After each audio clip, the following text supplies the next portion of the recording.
No one understood why Dadi locked the village door that night. The sky was unusually quiet, as if even nature had stopped breathing. No wind touched the trees, no birds crossed the moonlit sky. Even the dogs, who usually barked at every shadow, stayed silent.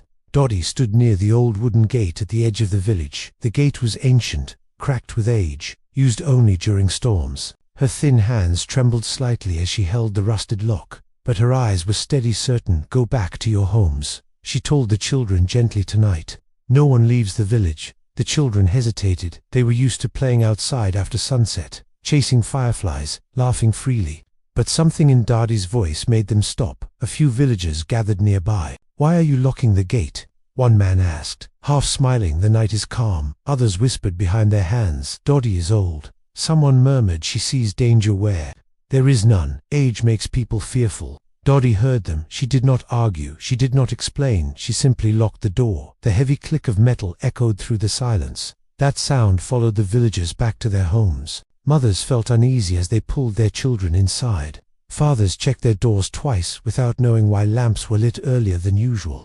And Dadi walked slowly back to her small clay house. She sat near her oil lamp, its flame flickering softly. Her lips moved in quiet prayer. Long ago, Dadi had learned to listen, not just to words, but to signs, to the weight of silence, to the feeling in the air before something went wrong. She remembered another night, many years ago, a night when the village had laughed at warnings. Back then, the moon had been just as bright. Children had run freely beyond the fields. Elders had sat outside, talking and smiling. Someone had said, "Bring the children home." No one listened. By morning, 3 children lay burning with fever. The village healer could not explain it. To survived. One never opened his eyes again. No one spoke of that night afterward, but Dadi never forgot.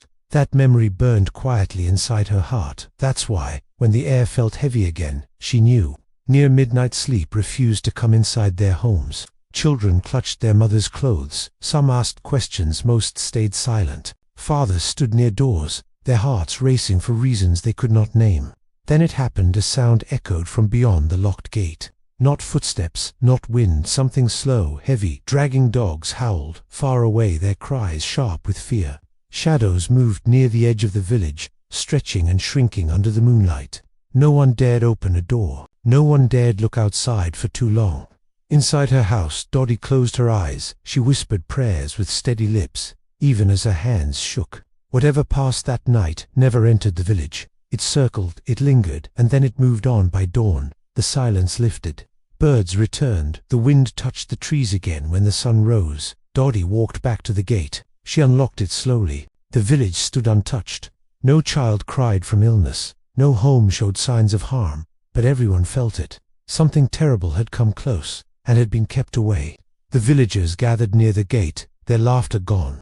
One man finally spoke, his voice low. "Why did you lock the door?" he asked. Dadi looked at the children playing nearby, their voices bright in the morning air. "Because danger does not always knock," she said calmly. "Sometimes, it waits for us to step outside." A woman stepped forward. "How did you know?" she asked. "There was no sign." Dadi smiled faintly. "Signs are not always loud," she replied. "They are felt." She looked around at the villagers. "I have lived long enough to know," she continued, "that children are protected not by walls, but by wisdom." No one laughed this time. That day, the village felt different. People spoke more softly. They listened more carefully. Children were guided instead of scolded. Mothers trusted their instincts. Fathers stopped dismissing quiet warnings. Years passed. The village grew. But Dadi grew weaker. One evening, she called the children to her side.